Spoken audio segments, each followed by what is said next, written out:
In June 2018, the Austrian yogi Drikun Khandro Tara Chokin Lamo came to Denmark visiting several cities around the country. She generously shared out of her experiences from her exceptional and unusual life, touching the people here with wisdom, authenticity, and presence. She left society for an extended period of time to really explore the ancient Buddhist contemplative practices that transform the mind. She spent more than 25 years in Nepal practicing and studying Buddhism, and 12 to 13 of these years was in closed retreat, out of which around 7 years in the Himalayas. She was young when it all started, only 19 years old. That makes it also very unusual, because she didn't see any meaning in living the usual common life with career, family, etc. And therefore she devoted herself 100% to her spiritual path. In the beginning years, she lived with her teacher, Sonam Yogphil Rinpoche, as in a family, and received various basic and profound instructions for practice. She stayed in retreat in various places until she moved to the high mountain caves of Lapchi on the border between Nepal and Tibet. She lived in the very same caves that the great yogi Milarepa himself had lived. These caves are so remote that it took a 5-day walk to reach them during those years. She is from the Drikung lineage of Tibetan Buddhism and is a student of Sonam Yogphil Rinpoche, Gachen Rinpoche, and His Holiness Chechang Rinpoche.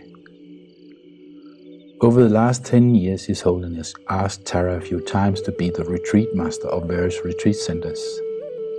But until 2 years ago, Tara always refused to teach, saying that her insight, love, and compassion wasn't ripe yet, and that she wanted to continue her personal retreat.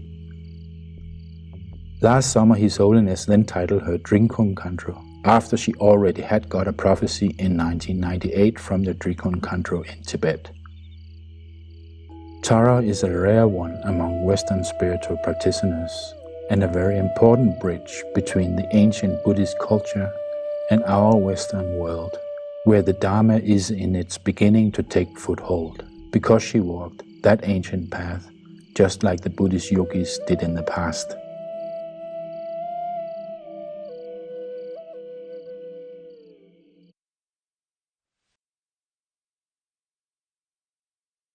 So, first of all, thank you for coming to Denmark and sharing your wisdom with us, but most of all, also sharing your heart and your being. You said that when you were, I can't remember the age, maybe 18 or so, when you were really young, that I aspire to get enlightenment for the benefit of all sentient beings, or something like that. Is that correct? Yeah. Yes. So I thought we could start there.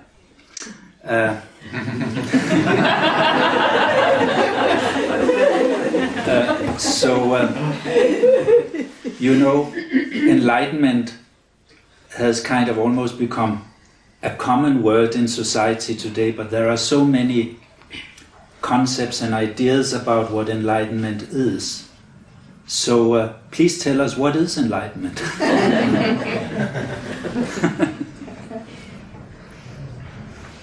Yeah, I don't like to use the word enlightenment too much anymore, right. Yeah. Because, as you said, it's really just so commonly used.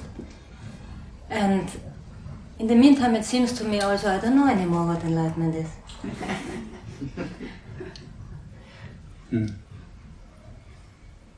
Can I leave it there?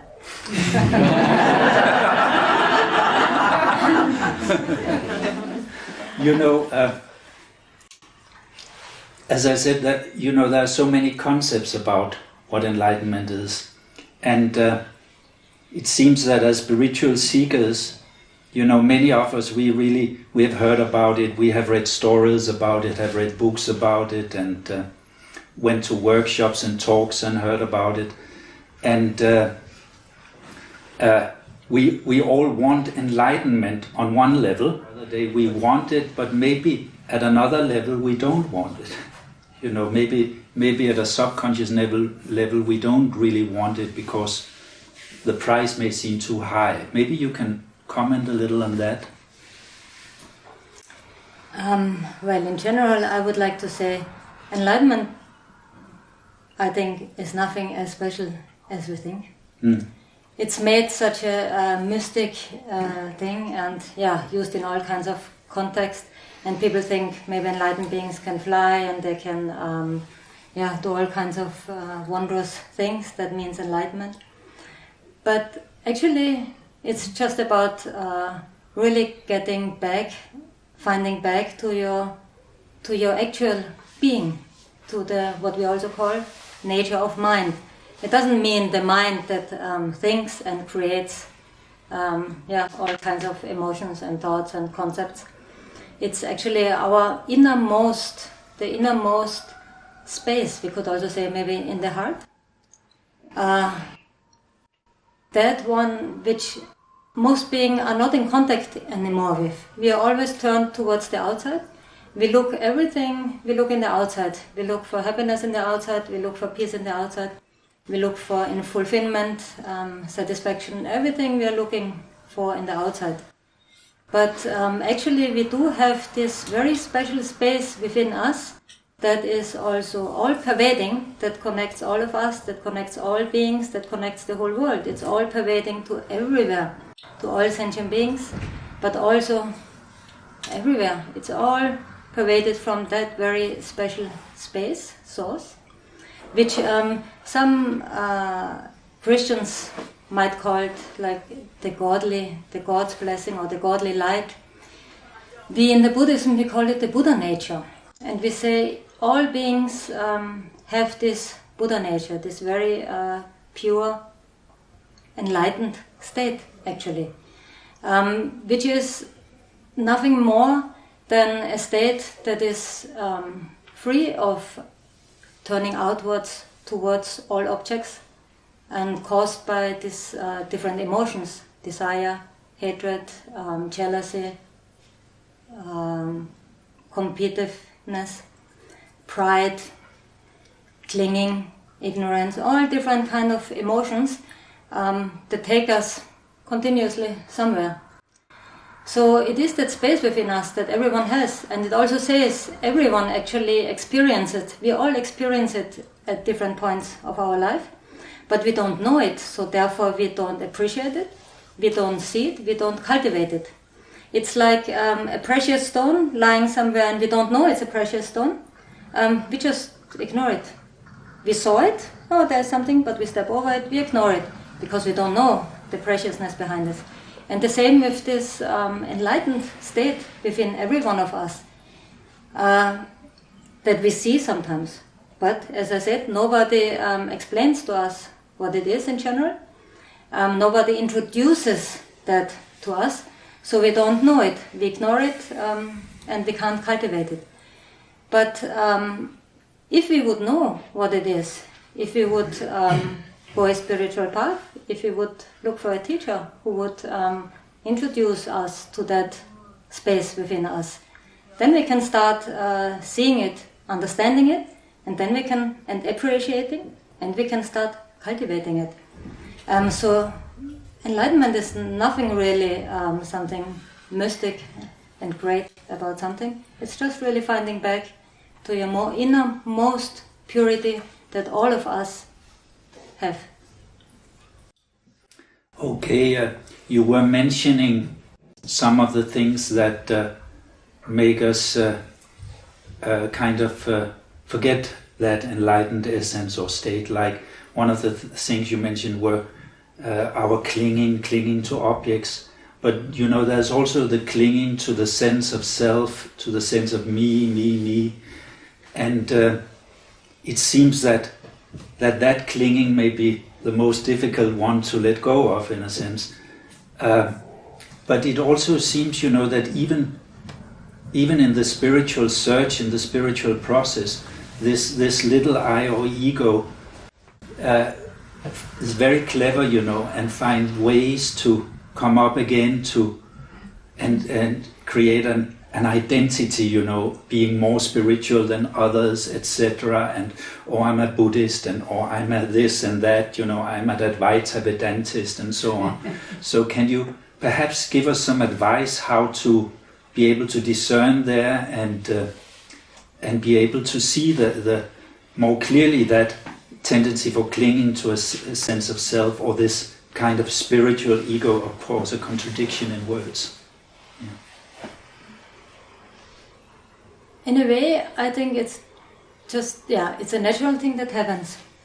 And from a bigger viewpoint, I think there's also nothing wrong about it, because it happens. It's a phase we are going through. Like you say, I mean, dropping the ego, we can't just drop the ego. It's a long way to go. And therefore we have that ego, and that ego identifies with something. So the first step is actually to bring that, like my Lama sometimes called it, or maybe it's even said like that in the text, to bring ourselves from a kind of an iron prison into a golden prison. Means first we just take like our mind that is maybe full of kind of negative habits, all kinds of useless, kind of meaningless things we are doing, not searching the spiritual path, but just wasting our precious human life we have with just outer joys and running after outer happinesses, and all these habits that included with them. To change those, first to purify, to get rid of those, and change them into positive habits.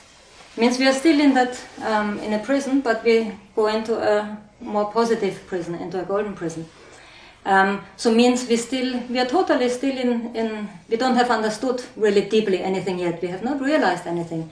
So we are totally in the ego game, but we are first trying to get in the positive side of the ego. Means cultivating positive thoughts, cultivating a spiritual path, whatever it is. And by that, loosening the negative habits we have.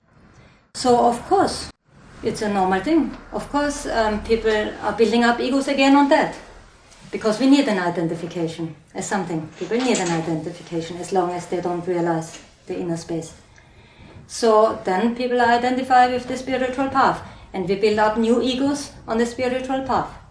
And then of course, it seems contrary, and people who are looking from outside, and I've heard it many times, people saying, a good friend actually also, she say, I really like the Buddhist path, but I don't like to go to the centers and everything. Look at all these people, how they are, the so-called Buddhists. And the problem is that people expect, just because someone is on a spiritual path, people expect already they are holy or something special. But no, they're not. They're just starting out on a different path, and actually on a good path. It's a very precious path, any spiritual path. So we must just kind of give them a space also to have an ego, to have the spiritual ego. But of course, like you said, sometimes that spiritual ego is even worse or stronger than the ego of the general people, because people who are going a spiritual path then thinking, we are doing really something special. So it's like a bigger ego that comes up on it. And I had that too. On a certain time, I remember 5 years, the first 5 years when I stayed in Nepal, when I had to come back to Austria one time for 1 month because my passport was running out. And I had this ego. And I thought, what useless stuff all these people are doing here, how they are wasting their lives, and they should do like me, and I'm on their own real path, and I know how to do it. And I was totally in that. But we also, like when we identify with something, then we also should really put all our strength into that path. If we don't identify with it, we can't put our strength and our devotion and everything into it. So it's a natural human thing, we identify with it. But it always should go by after a while. So therefore it's actually good like someone like me, when we retreat, then most time the people are not confronted with the different phases we are going through. so that's better. Buddhists who are out here, everyone can see the different phases they are going through. And people who are not themselves on a spiritual path, they don't understand, or even people on a spiritual path, they don't have that compassion to just let it be and to just understand, well, it's just a part of the path that's happening. Basically, people are on a good way, but okay, it's happening in between the spiritual ego and different faults, and maybe some sidetracks, some wrong ways people are taking. It's not so easy to really go a spiritual path and to find the right path, and not to make errors in between. So I think we just have to also bring up a love and compassion towards those people who are trying to go a good path, but it's not that easy. And we can hope and pray that people get through that phase of the spiritual ego, which of course is not so easy because you have to attain to a certain point to get out of the ego. But still we can work against it as a practitioner, any of us, to really reflect, to say, okay, I really have to reflect on my mind. What am I doing on my spiritual path? How am I actually reacting to other people? What is my ego doing? So we should also reflect as a practitioner. We cannot just say, okay, that's just a phase I'm going through and that's just my spiritual ego and everything is good. No, from our side we also should reflect on it and really try to see that, as you said, and to humble ourselves again. But yeah, from both sides, from the practitioner side, they have to reflect and they have to turn that down. And from the other people's side, they maybe have to have more acceptance or more tolerance towards those strange spiritual people. Okay. So, thank you. Another question, and this is about, the term that's often used in Vajrayana Buddhism with the term pure perception. If you could perhaps explain what that term means, pure perception. I've heard, for instance, from lamas saying, that we should try to cultivate pure perception and see everyone as a Buddha and the whole world as a living Buddha field. But sometimes, I have found trying to do that can be a bit artificial. So what is pure perception and how can we cultivate it, apart from, of course, the whole Vajrayana path, but maybe some simple advice and explanation. Just to say on that, because you said it feels artificial. Mm-hmm. Of course, many, if you say to cultivate, in general, to cultivate virtues, we are cultivating it, means we are doing it. It means we are kind of artificially doing it. The real qualities, they come forth spontaneously. Then it's not artificial anymore. But that artificial part is also needed because we are working on it. We have not yet reached to the real deep compassion. We have not yet reached to the pure perception. We have not yet reached to the different qualities. But we are training them, and the training feels like artificial. But slowly, it becomes more and more true. And pure perception, if you start from that thought I said before, that all sentient beings, that all of us have that Buddha nature. It's quite the contrary to the Christian outstart, I remember, and I think that's something important for people maybe to understand also. We start out I'm born in a Christian family, and my grandmother was very, very, very Christian. And there is always this saying of a birth sin. Yes, original sin. That original sin. So that gives that starts out with a kind of negativity towards ourselves as well as towards everyone. We are all these sinners by birth, so there is nothing really positive, nice about it. So the Buddhists start out saying, we all have the Buddha nature. Every sentient being is Buddha, is God, in his innermost being. Just over the time, it got kind of covered with mud, like gold in the mud. So we got covered with, this Buddha nature is covered with all our different negative emotions, with our thoughts, conceptions, with our clinging to I and the others, with, not having understood the actuality of how things are. The illusionary state of all the appearances.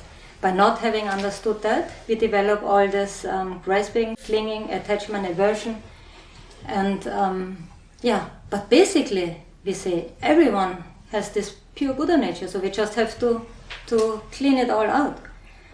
So by contemplating that, and I think it's actually a nice thing just to also contemplate on, to think about it and to reflect on it, that all of us have the Buddha nature.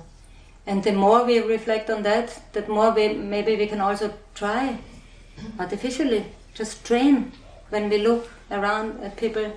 Try not to maybe get fixated on the outer thing, how the person looks and what qualities or what faults that person brings with, but to see that pure space in the person. And that would be the pure perception. Then we don't have to get stuck on all the outer. Okay, thank you. Actually, there is an example from the Christian world about a similar thing, for instance, with Mother Teresa. When she was working in Calcutta with the leopards, she said that she was serving Christ in the leopards. She saw Christ in the leopards. So, I guess that's a parallel thing. I mean, the mystics, I have some Christian friend, one also who is more on the mystic path. The mystics, they are everywhere. Like in all the religion, the mystics of them, they all see that essence. They all talk about this. They all, God is within every one of us. We are God. And also in the other religions. But just on the outer, superficial level, unfortunately, they don't show that. Right.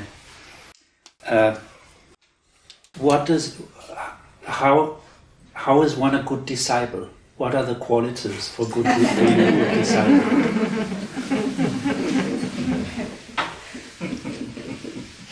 To have the proper motivation, to really have a strong, pure motivation, not to go a spiritual path out of wanting to become a teacher, wanting to become famous, wanting to make money, wanting to be someone, but actually really having the pure motivation for the benefit of all sentient beings to take a spiritual path. I think that makes a good student. Thank you. So some personal questions, if I may ask. The other day you were talking, I think Pema Chodron asked you if there were some really significant moments on your own journey that kind of stood out. And you said that every moment, every day had been significant in its own ways. But were there any special kind of decisive moments when things really kind of changed radically for you, apart from that first kind of awakening when you heard that sentence that I mentioned before? No?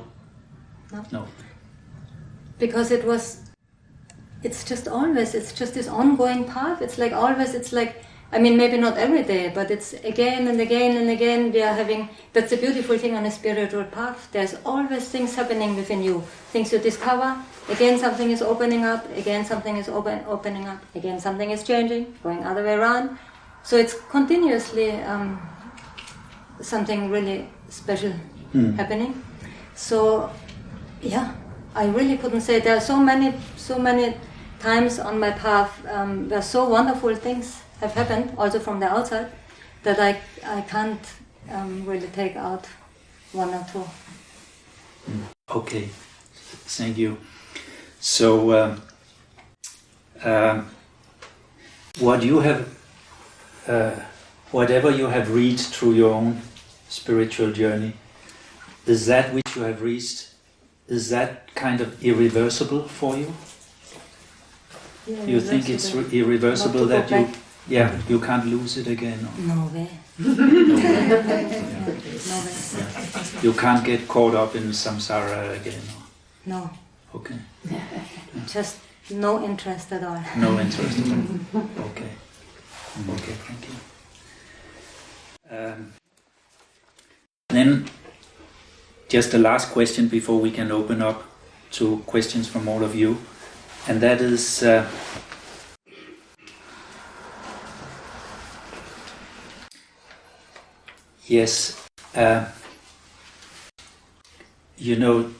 intellectual understanding. It seems to me it can both be a great help, but it can also be a hindrance. But there are some schools where they put more emphasis on the intellectual understanding. But again, we can end up with a lot of concepts and maybe believe that we know things. So in that way it can become a hindrance. But how important is it really with intellectual understanding? Is that individual, or can you say something in general about that? I am probably the wrong person to ask. But from my opinion, maybe I can, from my view, just can say, I'm Milarepa lineage, so Milarepa didn't study. I didn't study much, even though I was really good in school and I was basically quite intellectual. But I had the fortune to meet with a real practice-oriented teacher, who would, at the very beginning when I came to Nepal, when I thought, okay, I will study now Buddhist philosophy and everything, he said, no, don't study much, go and practice. So, of course, I studied a few basic texts in the first years. I couldn't totally just go into retreat. It has to be built up slowly, so I just did, in the first 1-2 years, I did maybe some months in a year, half-year retreat. Half year I'm out studying texts and studying Tibetan language. So I studied a few very, very basic texts because, of course, we also should know what it's all about. Because otherwise we are also getting wrong ideas, and therefore people then are disappointed and dropping out because they don't really understand what it's all about. So it's good to study a little bit, means just read a little bit on basic texts and get some explanation. But to study too much, actually, as you said, and that's what my teacher also said, it makes many concepts for the people. And there are many practitioners who have studied before, and then they are going to retreat, but they have so much difficulty to build up they don't have that innocence anymore for the practice, to let things happen and to explore the practice. Because they have already this intellectual understanding of how things should be, how the path should be. But it's the same when we look at the map, trying to find our way to India, and then we are actually driving it. It's different. The roads are changed and things are different. It's not like that. So, but then people, because they have studied it and they're thinking, oh, things must be like this and this and this, then they're having many thoughts and many questions about it. So, but in general, it also depends what inclination we have. So not everyone has in this life the inclination to go really deep into a spiritual practice. Maybe also we don't have the conditions for it. So then to do different studies on spiritual path, on Buddhist, for example, in the Buddhist philosophies, is beneficial, because then at least we are, in some way we are dealing with a different view and with positive thoughts, and we are training our mind in some way already to open up for a different path. So I think it's an individual thing. So if someone really wants to practice, he has the strong inclination already and that strong wish to practice, then I think it's not necessary to bother too much with any studying. But if someone is kind of, I don't know, and I'm not so sure if I want to practice this or not, or I don't feel so drawn to the practice, then it's good to study if someone feels like studying. Yeah. Okay, well, thank you. So maybe we can open up and see if there are some questions. Yeah? I would like to add up on your question before. Okay. Where I just shortly answered, I said, no way.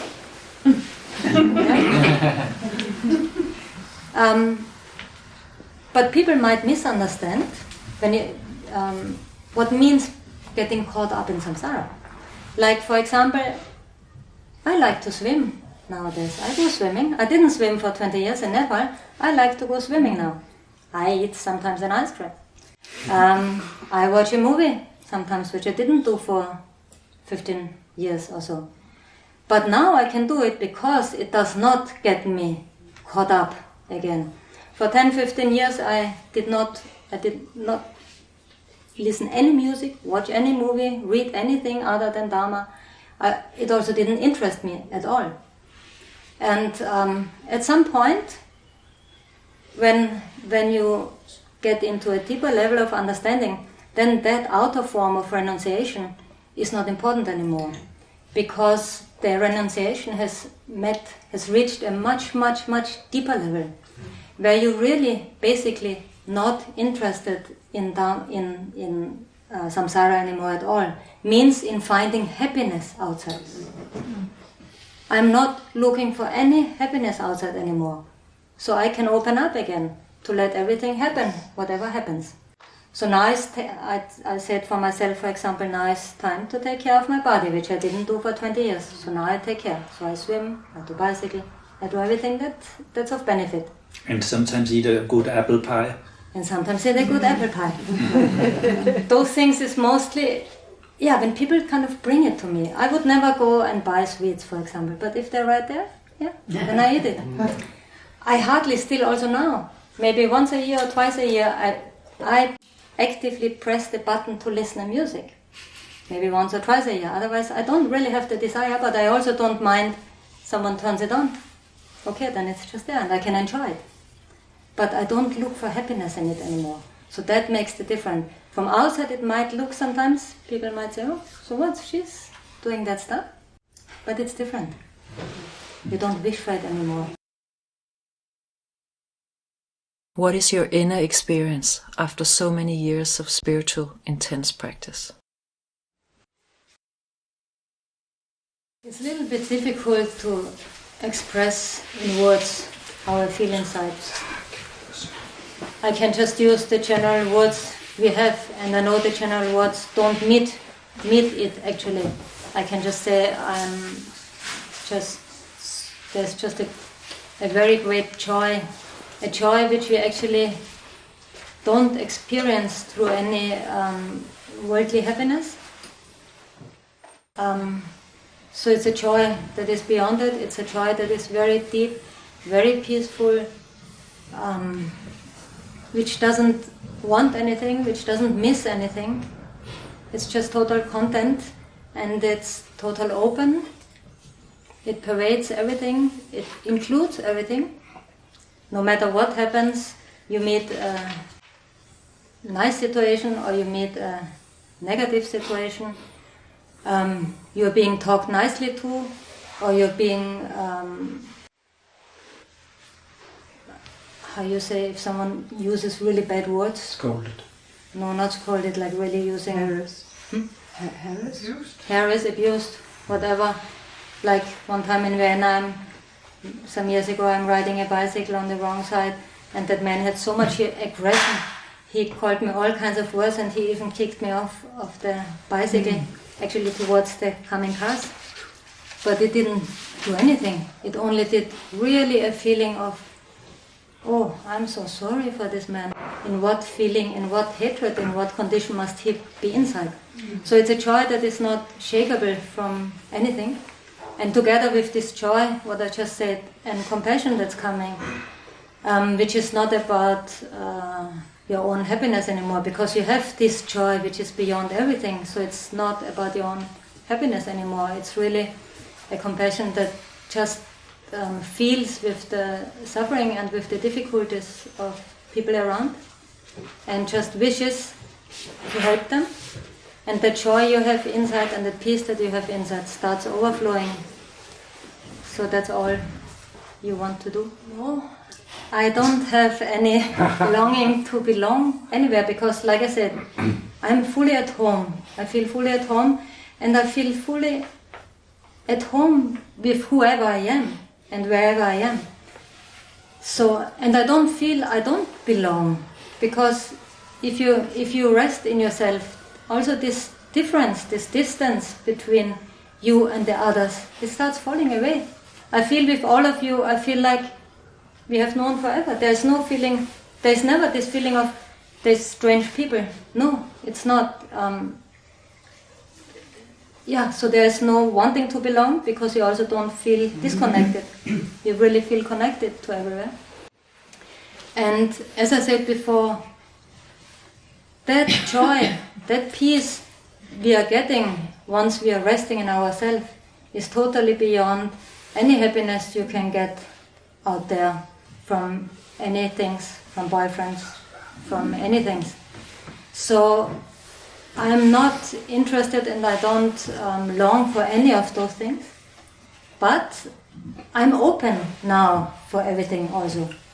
Like the first 10 years, like I said, was the phase of total renunciation, where I just nothing just interested me, and I felt actually against it, negative towards it. So now that I'm resting in myself, I don't feel for it and I don't feel against it.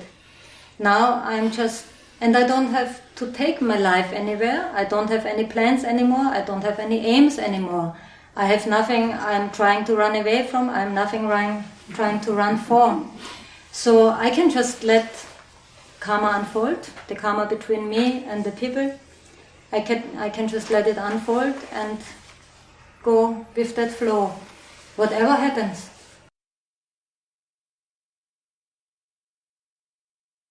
What is actually a true spiritual practice?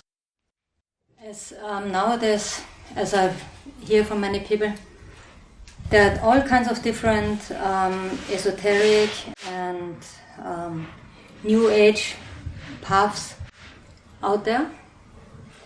And I think many people are maybe not really aware of the difference of an actual spiritual path and something that just kind of looks like a spiritual path. And I think the difference, one of the main differences is, or where we maybe really should kind of look at, is if that path that we are following is turning us towards the inside, or is it turning us towards the outside? I don't really know any details or any much about different esoteric and New Age things. I just hear it, all kinds of different things. So I'm wondering, and I said to the friend, I think one thing you really should look at, like it seems they're working with different, maybe sometimes working with different substances, sometimes working with different spirits and angels and all kinds of beings we are trying maybe to channel, and some channeling and some connecting also. So I just said, well, do we want to get dependent again on something? Like on a substance we are using in order to open us or to open our channels?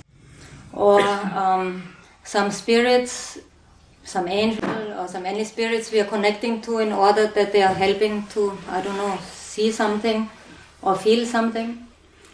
Or do we actually really want to find that very, very true, deep inner space within us, like really finding home towards us? And so that's what I wanted to mention, because I kind of felt it seems like sometimes people who are on the search don't really maybe take that into consideration, because that friend, she then also said, thank you for saying that. I never actually thought about this. Because I also said, working with different spirits, we never know what is behind it. It appears as, or it's called like angels, but I don't know, we don't really maybe know what spirits are behind there. And I just know from Asian traditions, from different countries, that they are working with different kind of spirits, which are sometimes not so undangerous. So it's like kind of, it means like formless beings, which are out there, and of course, there are many out there, and many of them, they do have possibilities to help us in one way or the other to do something. But many of those beings also, because they are not enlightened beings, so they kind of also want something in return.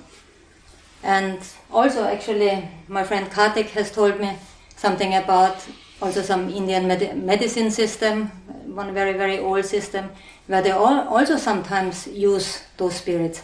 And there have been quite also some stories about that sometimes, that then they really get kind of upset if you don't continue to do offerings to them or to serve them or to take their spiritual advice. So I just thought it's very important to understand a spiritual path actually means to get into independence. Like we are not same like with gurus, all kind of gurus. We have to look, are they leading us into independence? Means, are they showing us a path where we get closer to ourselves, to understand ourselves, to bring forth our own wisdom, our own compassion? Or are they always kind of doing like a bridge, like without them it's impossible, we are reaching somewhere. We need them to understand things or to reach somewhere. So I think that's quite an important criteria to look at. Does someone or does a path really want to lead us into freedom, into independence, into really finding back to ourselves and our own intelligence and wisdom? Yeah, or does it lead us somewhere outside? You need this substanza, you need those spirits. So, yeah. When I meet a teacher or a path, how do I know if it's authentic or not? So I said one thing that matters is also what we call the lineage. The lineage, and is it a traditional path or not? The advantage of traditional paths is that they have been passed on from teacher to student, teacher to student, teacher to student over many, or some 1,000 years. And those paths have been refined and they have been walked through. There is all the experience on the path. And those paths, they also have what we call a lineage. Means from student to disciple. Means teacher, teacher, teacher. There is an unbroken lineage where the teachings are passed down. And nowadays, maybe some of the esoteric or new age things, it's just what people are making up. There are some people who are maybe making up some paths, some connection, claiming, oh, I have the connection to those and those spirits, or I have the connection to the world of the angels who can show you your path, or I have the connection to Jesus, through me you can make your connection.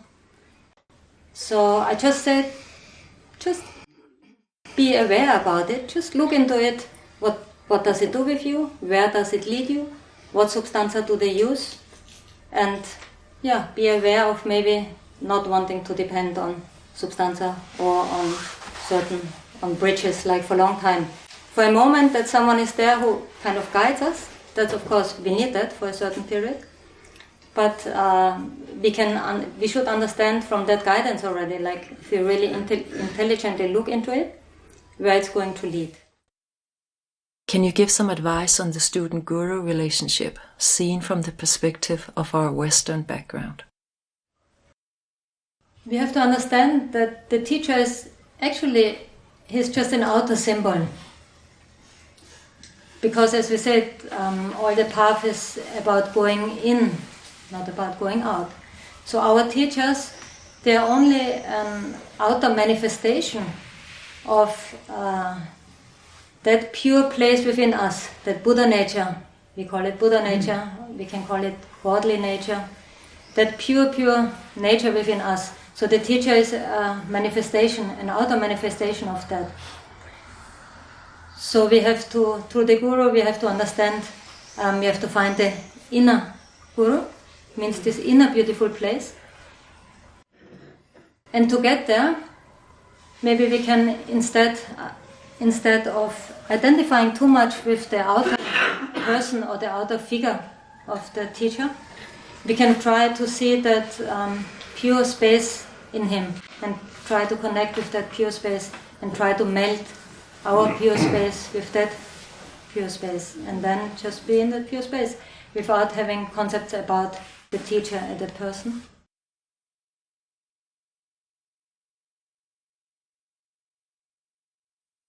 Do you have some advice for us regarding trust and faith in the Guru?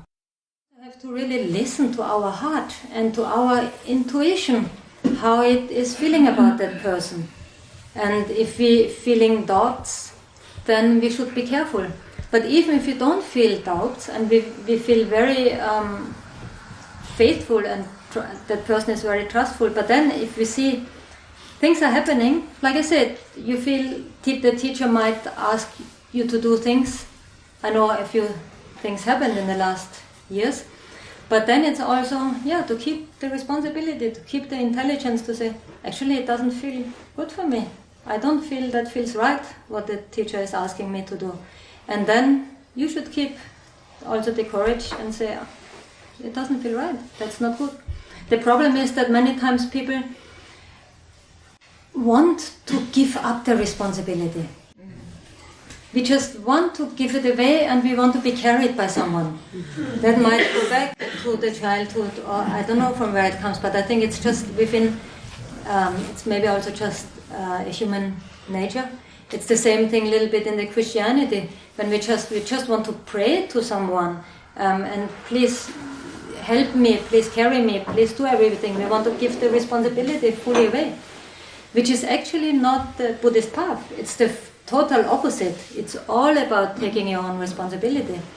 Therefore we also don't talk about a higher authority like a god who rules everything. Therefore we talk about karma, the law of cause and effect, which says whatever happens to you is a result of whatever causes, actions you did, and whatever action you put now, the equal result you will earn at some point.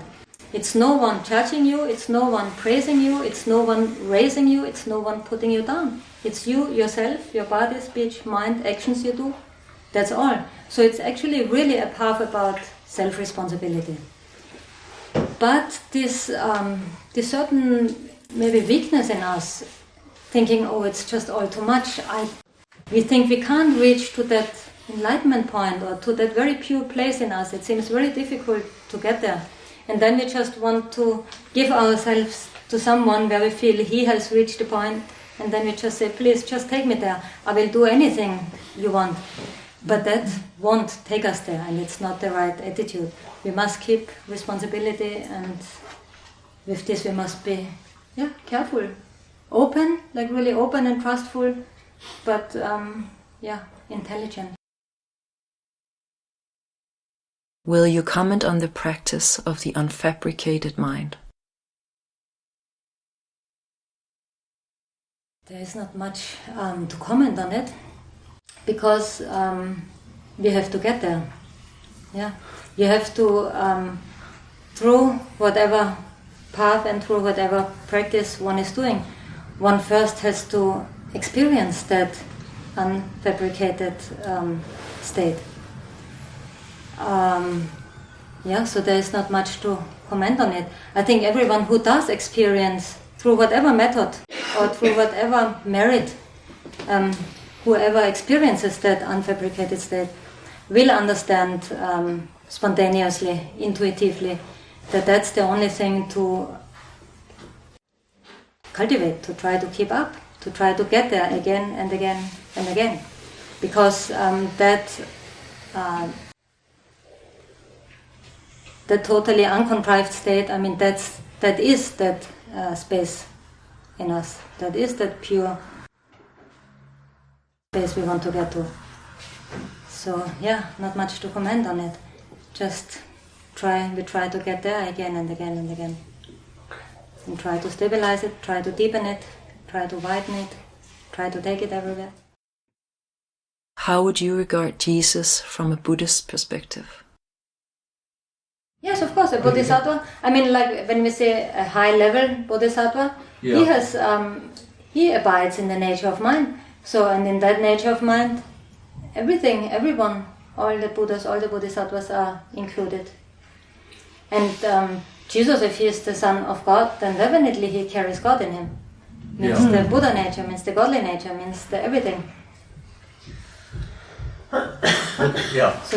So Christians can definitely meditate on Jesus, on the Buddha, or on the godly nature, on the God nature of Jesus. Jesus as the God's nature. Same like, the deities are by nature, they are the Buddha nature. They are emptiness, appearance, this illusionary aspect as the appearance, but in essence, the Buddha nature, the emptiness. So, same Christians can kind of meditate on Jesus as being an a manifestation of that pure godly nature, and try to connect with that. Maybe more also as a Guru Yoga practice, if you want to put it into Tibetan aspect. Not Yidam practice, but you can put it in a Guru Yoga practice. We are all sons of God. We are all God. We are all God. Yeah, not sons of God, we are God. But that's the point. Again, where you have to go to the more inner meaning. You can take Jesus as an outer manifestation of your inner enlightened state. And don't refer to Jesus as a person. Refer to Jesus as a manifestation of your enlightened state. So then by getting into connection with Jesus, you will actually get into connection to your inner enlightened state. So it's all how we interpret. It's again, don't look at it as something outside. If you look at Buddha as something outside, it's same, it's an hindrance. You have to understand the deeper inner meaning of it, or take out or transform it. Our mind makes it. We can give the different things a certain meaning. Our mind is it that makes a path, that makes a method, or that makes something an obstacle. It's our mind. Because we are judging, because we are giving it a certain concept. And different concepts have different results in us. So we can use, that's what methods do, we can use concepts to get a certain result. But then we have to be very wise about how to use which concepts. So no matter if Jesus or Buddha or anything, we put it on an outer level, an outer concept, then it might be an hindrance in between to take us actually to our inside, because we are turning outside. But if we then take it as a symbolism of our inner, of the pure space, which we can't perceive yet, but then we are, by connecting to that outer manifestation, it might help us to connect to the inner. So it doesn't matter if it's Christianity or no religion, or let's say all the religion, have that very inner deep level. But in the Christian path, unfortunately, in general, it seems it's not being introduced, that deeper level. They talk on the outer level. So, but there are Christian mystics around. So we have to try to find maybe teacher in that way, and connections. You don't have to treat anyone or anything as anything. That are the concepts that are around, and it's exactly those concepts that keep us from getting in touch with our inner space. It's those concepts that restrict us. We restrict ourselves by saying, through Jesus I'm not going to get there. You can get through everything, you can get through the flower, through everything you can get there, if you give it a different meaning. And it's our mind, like I said, that makes things up. It's all made up. It's all made up by our mind. So we can play with that. We can turn it all into a method for seeing the actuality in it. Because the actuality, the actual being, pervades everything. If you don't want to believe Jesus is enlightened, that enlightened state, it pervades every being. So how can Jesus be excluded? He is included. Everything is included. It's beautiful what you say, but could you say in a sense that everything in this world, you mentioned even the flowers, can be a symbol of that, so everything in the universe is a symbol of the supreme in a sense, isn't it? If you view it that way. Yeah. Or maybe, let's say, I mean, we talk about the non-duality of emptiness and appearance. Yeah. So all the appearance has in it also that emptiness state, means that Buddha nature state. So symbol actually is more like in our terminology, a symbol means we are giving it a meaning and we are making a symbol out of it. Yeah. But yeah, I mean, all appearances are pervaded by the actual nature. So we just have to look deeper into the things, like look through it. Like don't get distracted by the outer form. Try to get into the deeper space behind it. What do you mean by emptiness? Of course, in the Buddhism, I mean, emptiness doesn't mean like the word empty of something. It means everything is created by mind. It means no appearances do have an actual identity to it, an actual, like no being has an actual I to it, and no material appearance has an actual identity. It's all dependent origination. It's like we make it like if you take a car, okay, we call it a car, but then you take out the wheels. Okay, then those we call wheels. Is that still a car now? Then we take out a few more parts. So then we have all the single parts. Then we again divide those parts. So we just give it each a name. But where's the car now? Now it's all these single parts. And all the single parts again we can divide and divide and divide and divide. And finally there is now I'm again saying something which of course, I didn't go into it myself, but I hear it from the quantum physics. I mean, that's where they came now. Dividing, and then in this endless open space, with no identification, with no concept about it. And that's what emptiness is. It's just being free of that conceptualizing, being free of that identification of anything. But yeah, going in this deeper, endless open space within everything.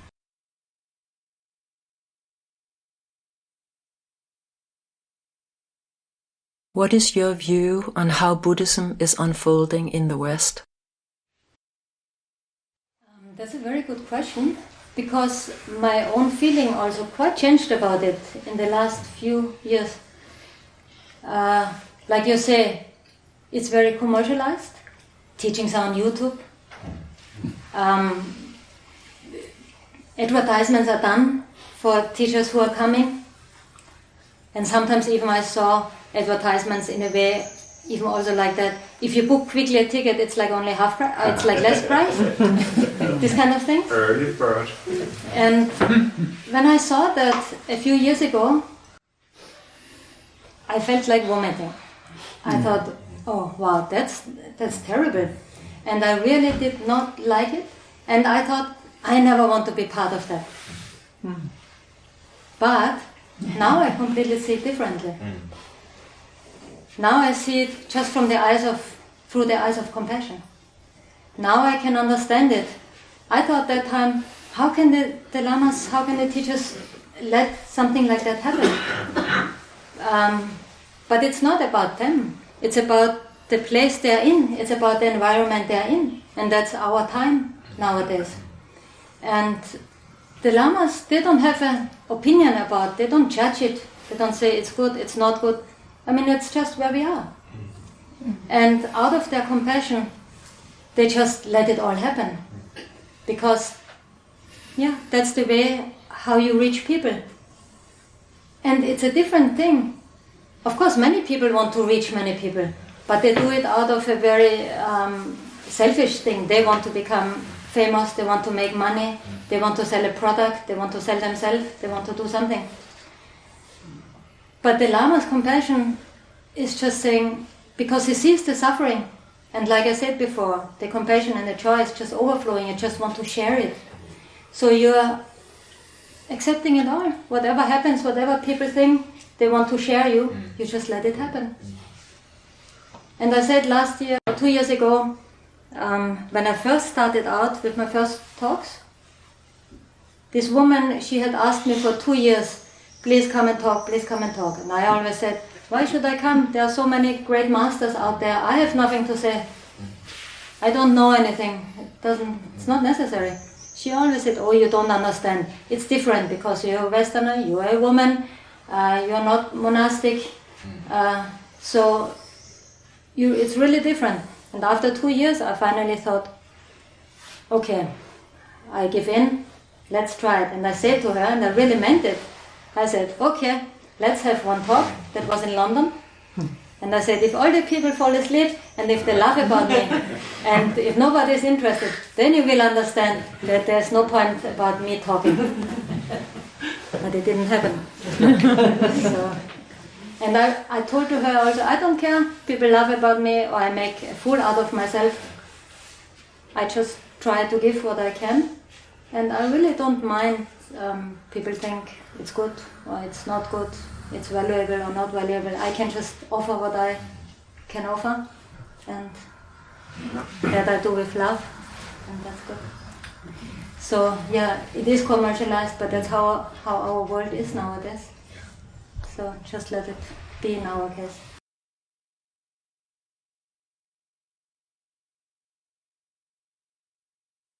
What do you think about taking sexuality as a spiritual path?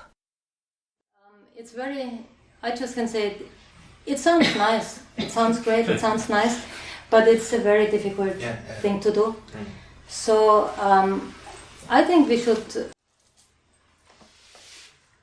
should not worry too much about to take sexuality as a spiritual path. We should maybe just accept it that it's just a part of what we like, of what we need to a certain extent, and then more on the outer level to just try to keep it on a, like you said, to keep it on a good form, like to deal with it in a positive form, to not create suffering with it.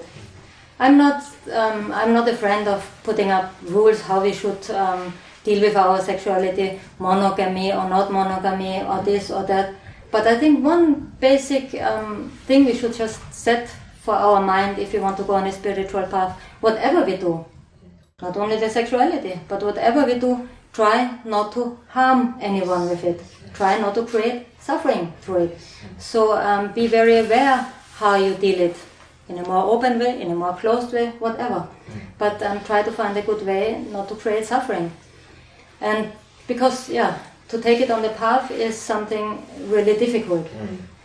There are yogic practices we are doing, but it's actually they're very secret practices and they're coming very, very late on the path only. And even in that, usually we just work with our own sexuality. We don't do all kinds of stuff with people. We just use our own energies and work with that. So that's if someone gets through the different practices, gets to that point, then it's nice, it's good to work with it and it's beneficial. But I think for the general, it's just good to really keep in mind not to create any suffering about it. And maybe also, like with everything, also with the sexuality, be aware of not to run too much after outer happiness. And maybe also try to see, because it also says, I mentioned a few times about the yawning. I don't know if I mentioned it here already in Copenhagen or if it was in different courses. Like in general, it says in the text there are a few different occasions in people's lives where everyone gets in contact with that, with our basic pure space, with that nature of mind. So sometimes sexuality, certain points, might also people give that experience. But it's again, people don't know what it is, so they ignore it and they think, and they run after that sexuality instead of understanding that special thing they maybe experienced, it's not about the sexuality, it's actually they touched, they came for a moment, they came to that very inner space.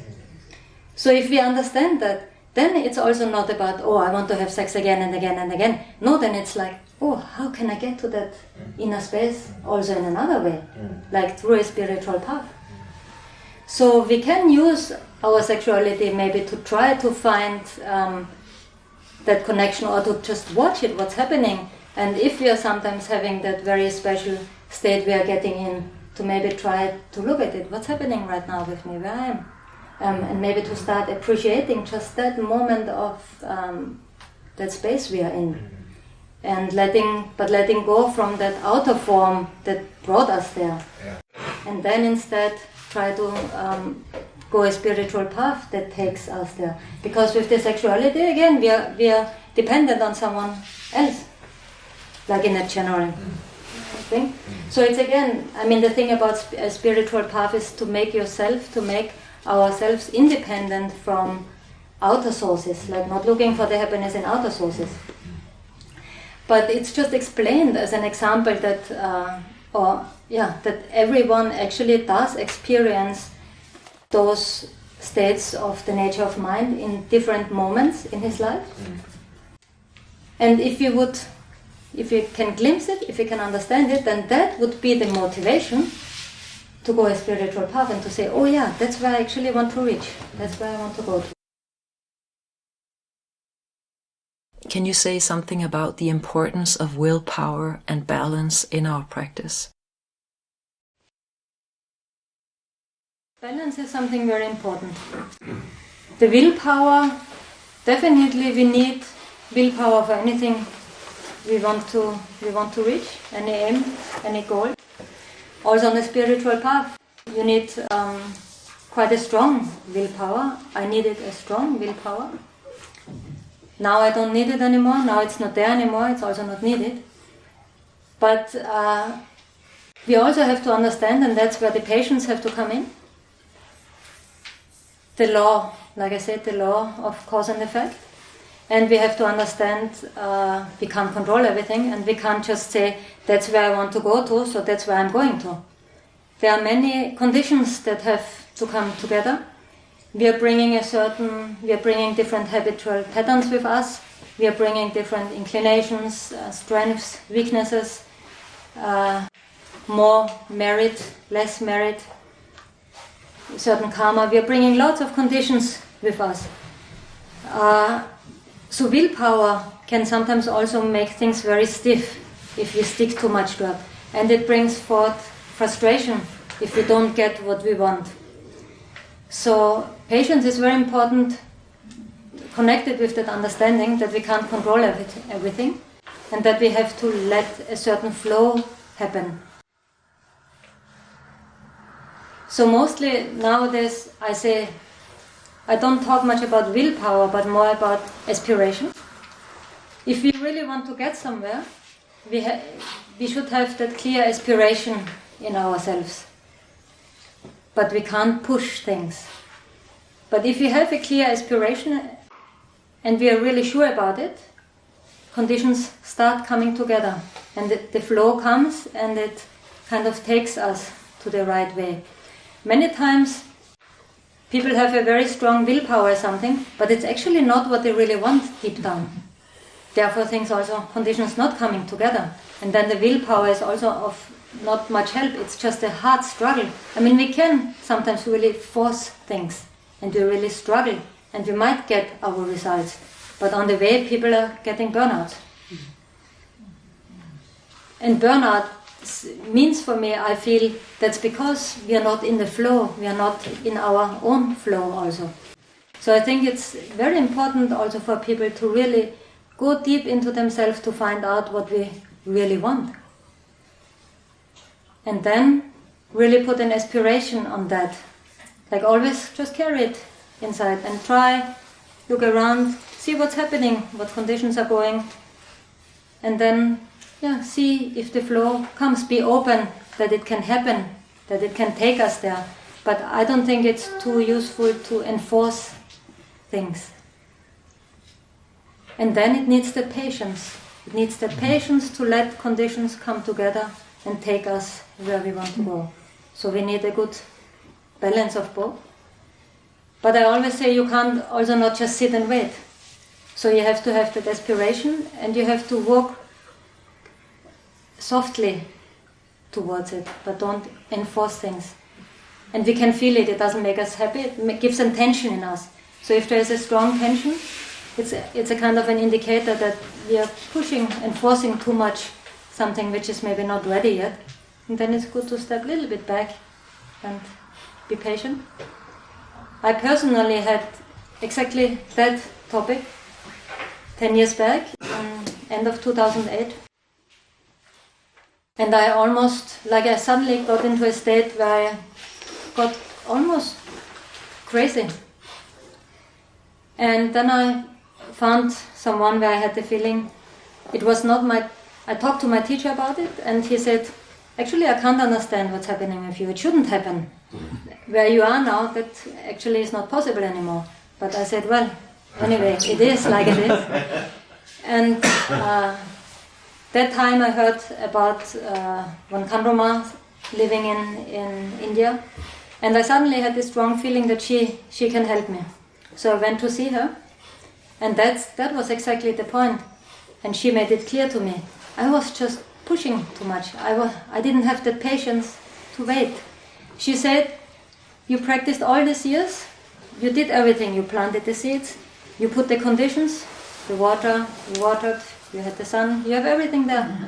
Now it's just time, just relax and wait. It will ripen, it will come. And that suddenly all my problem was resolved. So it's really the right balance. Sometimes when we get into a state of frustration and tension, and then we should see that, understand that as an indicator. Okay, let things go, slow down, step back, be patient. What happens when we die? I don't have an experience of, I had this bad car accident, but I don't remember what state I was in there when I was unconscious for 3 days. But so I don't have an conscious experience about death. But what it says and what I definitely feel like what's going to happen is, all our conceptual mind just really dissolves down to that very Buddha nature, to that very being in ourselves. That's what's happening in the moment of death. And after that, because we have not trained in that state, again, we are not seeing it, and thoughts are coming back, concepts are coming back, and the next rebirth is being created. So therefore, that's also the importance why we train in this life, in meditation and in trying to get to the nature of point, to the nature of mind, and trying to stay in that, to stabilize it, to deepen it more and more, to really get acquainted with it. Because then, when we die, we have another chance to actually get enlightened, because we get back to that state. And if we are able to recognize that state and to stay in it, then we are not creating an unwanted incarnation. We are creating an wanted incarnation, because we still like to benefit beings and come back. But we are not just drawn by all our thoughts, concepts, emotions, creating some kind of incarnation we would maybe actually not wish for. So at the death, therefore it's just important during lifetime to try to get to a stable understanding and feeling and experience of the nature of mind, so we can also utilize it when we die. How should we relate to the descriptions of different hell realms that we hear about in our spiritual practice? And should we believe that these kinds of realms are for real? Again, it's kind of outer symbols using, because I think every one of us knows. Maybe not every one of us knows, but we know about many people who experience hell on earth. Yeah. Yeah? And we know many people, we might know many people who experience heaven on earth. So it's all a state of mind we are in. So did you talk about the concept of the hells? Yeah. That irritates you. So so we don't have to again. It's nothing. For example, I don't think about it. Do these 8 cold and 8 hot hells they are talking about? Yeah. Do they actually exist? But they literally talk about that they exist. Some teachers do actually. Yeah. But me personally, I don't think about it. Do they actually exist or not? Because I mean, what does actually exist?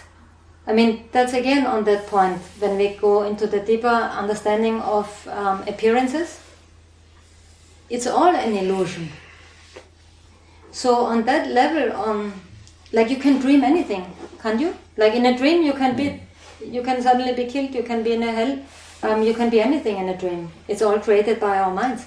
So definitely, why all this kind of crazy hells should not be able to be created by our minds. If we see what people are able to do now on the negative side of the aspect, I mean what's happening in the world sometimes, what cruel deeds people are able to do, means what cruel deed the mind is actually able to manifest, to bring forth.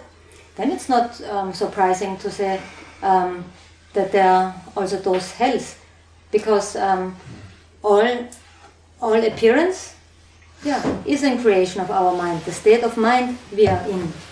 So hells definitely can be created from our minds, and people who are in that kind of hatred, negative state of mind, those minds, I believe, I have not seen the hell realm, I have not gone there, but there are masters who say they really have gone there. They can go to the different realms, and so I believe that it's possible that there are all kinds of different realms and different kind of hells, because the mind really is able to create quite cruel stuff. So it's just manifestations of our minds, finally, like everything.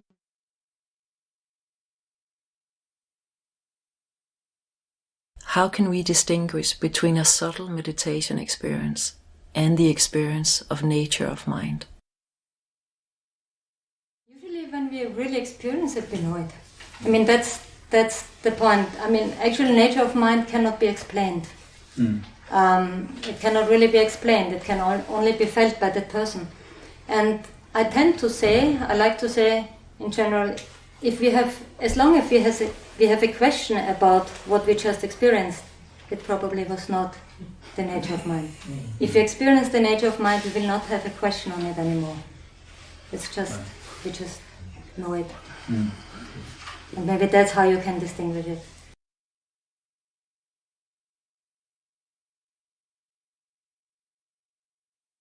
Is it important to stay with only one teacher and stick to one path? My personal experience was because my mind was very, when I was young, and my mind was very scattered out everywhere, interested in everything, doing everything, doing many hobbies, many arts, many things. And from my personal experience, I found it very grounding and easy to be able to just follow one path and one teacher. I mean, it came differently. I just wanted to follow one teacher, but 2 others came in my life from the same lineage, and so I couldn't reject them because the connection with them was just there. But so that's maybe also a question if you have a certain connection to teachers. Like I had definitely from lives before, must be. I felt this immediate connection to my 3 teachers when I met them step by step. So if we have teachers from lives before, we will feel an immediate connection, like we do it with some people we meet, people we don't know, we meet and we feel an immediate connection with each other. So the same it's with teachers. But if we don't have teachers from lives before, where we don't have this immediate connection, then of course we might not feel that certainty about a teacher when we meet him. But then it's again what I think I mentioned yesterday or before, that we have to examine that teacher. We have to see, okay, what is he doing? What path is he offering? And how do I actually feel with him? So if you find a teacher whom you can trust, he is really trustworthy, and he is offering a complete path that actually in a way you feel it touches you, it kind of attracts you, then it's good to follow it through. Because, as I just said, we have this tendency also to, as soon as hardships come up, we want to jump to another thing. And that's the danger we are having if we are having different teachers with different paths. My teachers are all from the same lineage. But if we have different teachers from different lineages, from different paths, then this habitual pattern we have will easily come up, and we just jump around. We get a difficulty on that path, we don't get the immediate result we want, we jump to the other. And then again we jump. So then we won't get anywhere. Yeah, so I think it's difficult to having different paths and different teachers at once, but really trying to find. We can take time in the beginning. Can take years to find our path. We can try out, but once we have decided on a path, it's good to stick to it. It takes time. I mean, it takes years, but that's good. Can you elaborate on what we call love? Well, I think, unfortunately, I probably have to say, and I think most people don't like to hear that, but I think most of the worldly way of love, what we call love, is mostly attachment. It is about, wanting something, someone, not wanting to let go of something or someone. And that is attachment. The more pure aspect of love, as we also try to cultivate it in the Buddhist, is to just, when you really just wish someone to be happy. You wish someone to be just free of any suffering, and you just wish him all the happiness, but you don't want that person for yourself, or you don't want to be with that person all the time. That's where the attachment is. The actual love. And so when I say it now, I think most of the worldly love is attachment. I didn't mean it's only attachment. There are these pure aspects inside of really wishing good for the other one whom we love. But it's tainted. It's tainted. It's mixed up with that attachment. Because we have not found that inner space in us that just fulfills us so much with love. So we also need that love from other people. So we are attached to someone who gives us love. So it's a very mixed thing, love and attachment. The pure love, and it's with many things, with many qualities. Therefore I said at the beginning, when Sven asked about some of the qualities, that it's artificial kind of. It is in the beginning very artificial, because the true love, the all-pervading love, can only come out once you are connected to your most inner place. You are full content, you are full satisfied, and you have all this immense love in your heart you want to give, but you don't need anything to take in. Then you can really be in the space of the pure love. And otherwise, the attachment is there, and that's okay, that's naturally. We can't just remove it. So that's again what I say, it's just natural. We just have to accept that it's there and just look at it. And then maybe just when we see it's that attachment is too strong, then also to be aware, because I think it makes a difference also to understand that it's attachment. Because if we think it's love, then we think, okay, we shouldn't let go of it because it's love, and love is something important and something beautiful. But if we understand to separate it, what part of it is the actual love and what part of it is attachment, then we can also kind of start maybe trying to loosen that attachment part of it. You said earlier that the motivation of your spiritual practice was to be of benefit for all sentient beings. How can we understand that in the context of your long seclusion and retreat from the world and other people? I think in both ways. Like, if I just ask very plainly, do you feel it's of any benefit I'm sitting here? So, yeah, that's the one benefit we are giving. Because I sit long time, I reach to that point where I can sit here now and share something. And give inspiration and maybe a different outlook to many people. And the more I talk, or the more I go, the more people it will be. So that's one benefit, definitely. So while we are sitting there, it's also, all is, we are not separated. Beings are not separate. The world is not, it's not like everyone lives in his own cocoon. Yeah, something.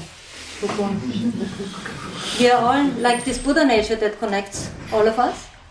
So whoever connects awarely to this Buddha nature strengthens it for all the beings around.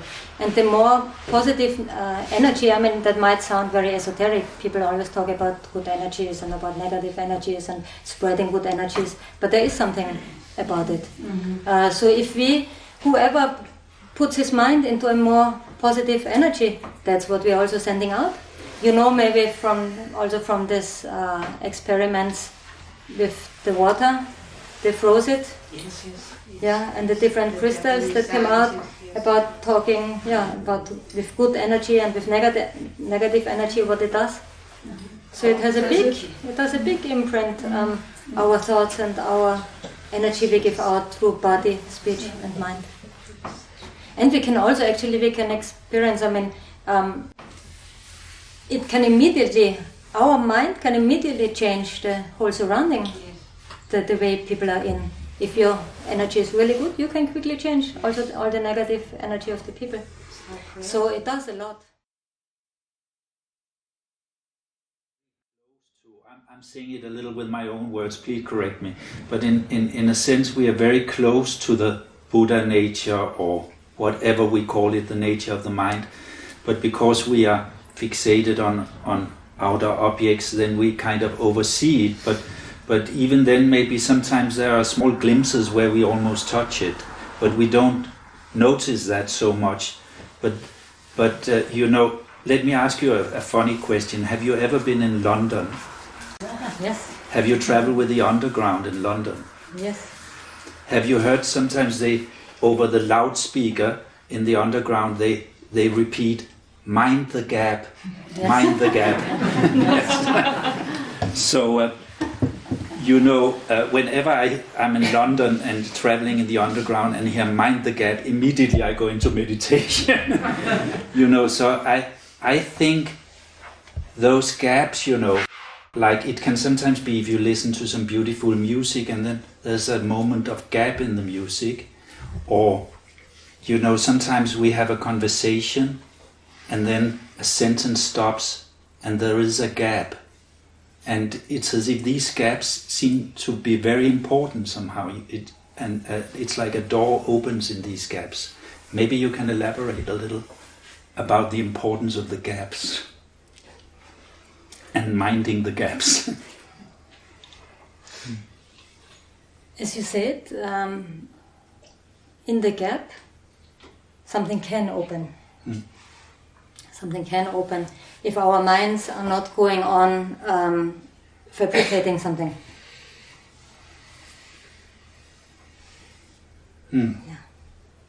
Yeah, okay, that's the key, not fabricating, but just being in the gap, just being aware in the gap, not fabricating. Yes. It's through the gap that sometimes people connect, actually. That's what is behind the words. If our hearts and minds are open, if we are not too fixated on the words that are spoken, yes, then it's many times the gap in between that connects. Yeah, because so many of us lead so busy lives that we don't give ourselves time to just remain in the gaps, but isn't it very important, if we can create more space for these gaps in our lives somehow? Yes. That's what actually I thought yesterday. I didn't mention so far the importance of another word, but for the more or less same meaning, have rest. Have rest. To take rest. As you said, we are so busy in the nowadays world. Everything is going so fast, so quickly. It's from pressing one button to the other, looking big, phone, thinking something, doing something, like in continuous movement. And as I found out, for example, with my brother, for him it was already a thing to say, what about maybe keeping a couple of hours, going to silent, going to rest? Oh, I'm just like watching the TV, listening to music, doing nothing. I said, no. It's like really not focusing on anything. Just sit and rest. Just rest for a moment. He said, I will try. So that actually made me I thought, wow, it seems like really people are so busy. Like even at the toilet reading a newspaper. Like actually a toilet would be a perfect space to rest and just let things go and rest. So yeah, I think it's really important, especially in the nowadays life, that people really sometimes remember rest. Take a rest. When we sit in the bus, in the tram, when we sit on the toilet, when we just lie down, or in the morning when we wake up, just instead of directly jumping up, putting on the radio and all the program, just rest for 2-3 minutes in the bed. Just trying to just look at the ceiling and go out in the wide, in, out, just rest. Yes, but it's a kind of insanity of our times, that we are so busy, filling those gaps with more distraction and more entertainment, and almost like we can't stop until we, get a heart attack or get a burnout or something, and we are forced to rest, But anyway, as I understand it, if we can really rest and relax just for a split second, then we are actually for a moment in the nature of the mind. But isn't it a paradox that it's so close, and then many of us, also have strong spiritual longing. We want to get to somewhere, there's that longing in our hearts to reach somewhere. And maybe even that longing can distract us from what's right here, right available. What do you think? Or, the longing can on one hand be a great motivating factor, but on the other hand, maybe it can also prevent us from just being here and now, and with what is really here and now. Yeah, that's It's a paradox. Huh? Yeah, it is, but it's also a sensitive matter because, on the one hand, it is, as you say. But I think we know that with many things, whatever is just there, whatever is very close to us, we kind of don't perceive it, we don't see it. So that's the same with that pure space, that pure nature we are having within us. We don't perceive it. We don't perceive it because of all kinds of concepts we are having. How about the ego, about the other, about the objects, about how the world should be, how we should be, how everything should be, and because we are having all these identifications. So that inner space which is there is covered, like the sky when it's like under deep clouds. So therefore, that longing to reach somewhere is also needed for most people in the beginning, because as we said, I think yesterday or before yesterday, this pure inner space if it's not being introduced to us, if it's not being shown to us, we are not. It's paradox, but we don't know it. Even it's there, and as you said, and as I said yesterday and before, we are actually reaching it. We are there, but we are not seeing it. We are not recognizing it. And even if someone tells us, it's just now, that moment, it seems like still we don't know what he's meaning. What? Because we're looking for something. We're looking for something. So maybe looking for some extraordinary spiritual experience or something like that. Yes. That can be another distraction. Yeah? Yes, that definitely is a big distraction. Therefore, the path is necessary. A path that leads to nowhere. Yeah. I think many people also know the saying, the path is the aim. We say kind of the path is the goal. The path is the goal, yeah. So, of course, there is no path to go, but it's the path that is not there to go, which we have to go to understand that there is nothing to go. It's paradox, as you say. But therefore, a spiritual path that has this experience also over a long time, that really it leads you to a point, and that's also again a paradox, because we are working with conceptual methods. But at some point, when we are ripe, those conceptual methods suddenly they throw us over into that non-conceptual state and into recognizing that nature of mind, that pure space within us. So therefore, for most people in general, the path is necessary. There has been great spiritual beings with a very pure karma and with much training in lives before. They didn't need a path.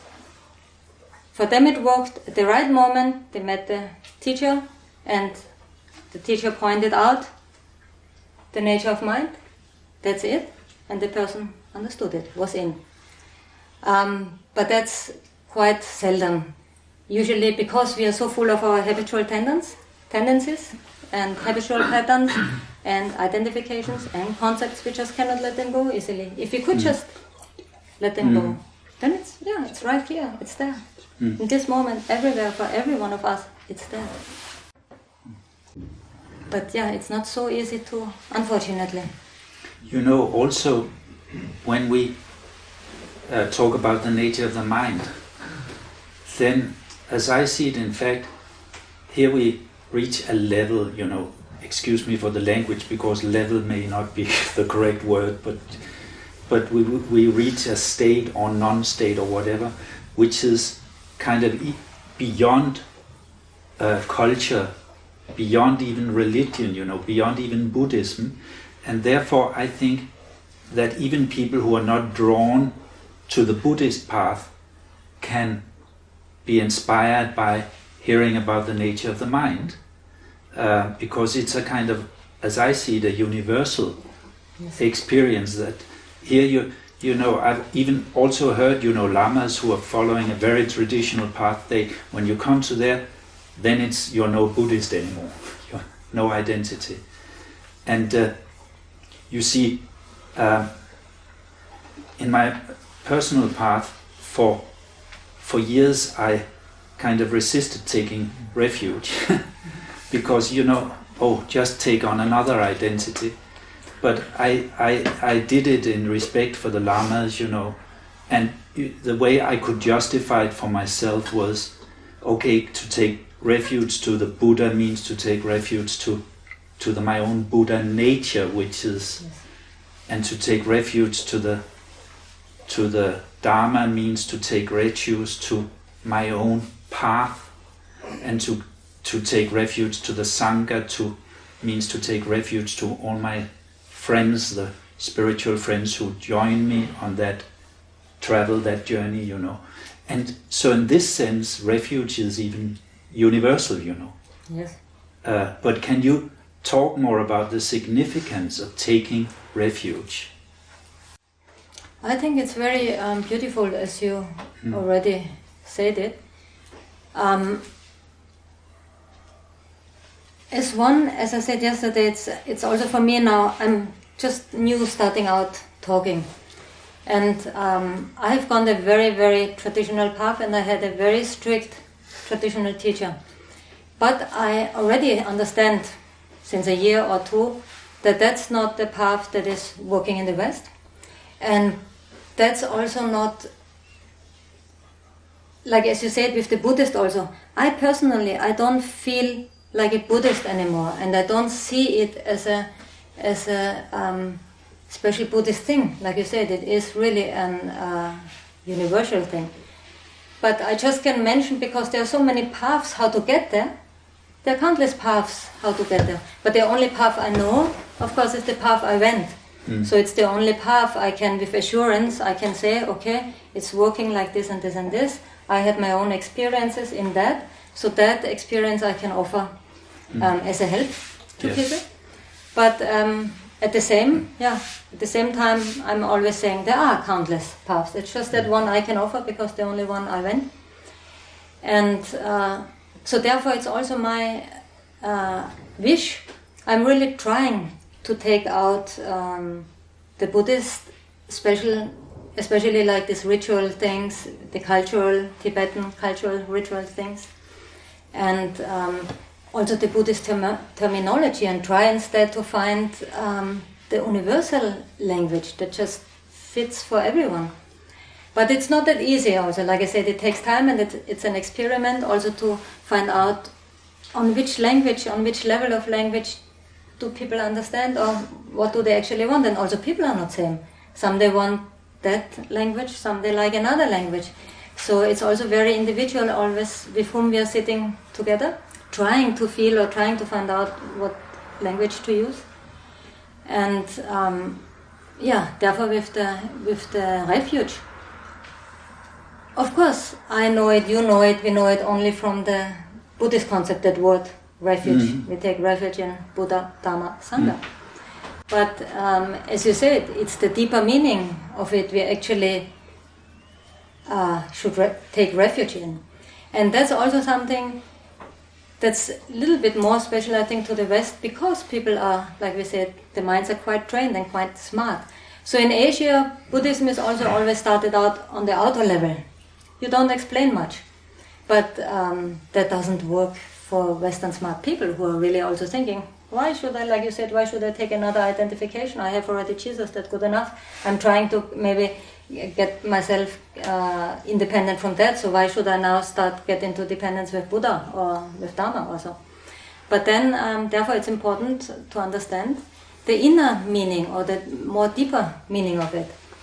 As we said, that from the Buddhist philosophy, we understand that everything, all the appearances outside are projections and creations of our minds. So when we talk about the Buddha out there, then that's actually, like we said also with the teacher I explained, I think yesterday or the day before, that's actually a manifestation of our own inner enlightened being. We just give it a form, because our minds work in forms. In the general level where we are, our mind works with our understanding, works with thoughts, with forms. So therefore we give it's given a form. And if you just stick on the outer level, then it's another identification, it's another form, which is changing from Jesus to Buddha or from something. But it also doesn't take us deeper, so we have to go on the deeper level of understanding. It's the teacher, the Buddha, is a manifestation of my own Buddha nature, of my enlightened being, of each one of us. And the Dharma, as you said, is the manifestation of the path, of the wisdom, actually also, of the understanding, which also comes forth from oneself. The experience one gets on the path, more and more, the teaching in yourself arises, which you might then see in a text. It comes forth from ourselves. It came forth from Buddha's own inner wisdom, and then he wrote it down. But mostly we are looking at the written teachings already before we actually have a chance, just because out of our practice we are getting to a point where that teaching actually comes forth from ourselves. And so it's important to try which also could be done in the Christian path, and which would have the same result if they would go to the inner deep meaning of it, and not describe things on an outer level, but really interpret and explain them on an inner level. In the Buddhist path, it is done. I mean, there are all these different texts. Some they're written on the outer level, explanations are written on the deeper inner level, or on the secret level, and on the ultimate level. And the same the teachers, according to the capacity of the student, he explains things on the different levels. So, that's, I think, where mainly our minds should turn to the deeper inner level. And whenever we hear something that seems like an outer form, an outer destruction, we can find ourselves also, we can try to find the actual symbolism, the actual inner meaning in it, and then try to connect with that, as you did with the refuge, because you thought the outer refuge didn't satisfy you.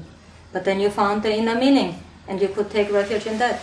So I think that's what we have to do with all the different parts of the practice, to really find the deeper inner meaning in it.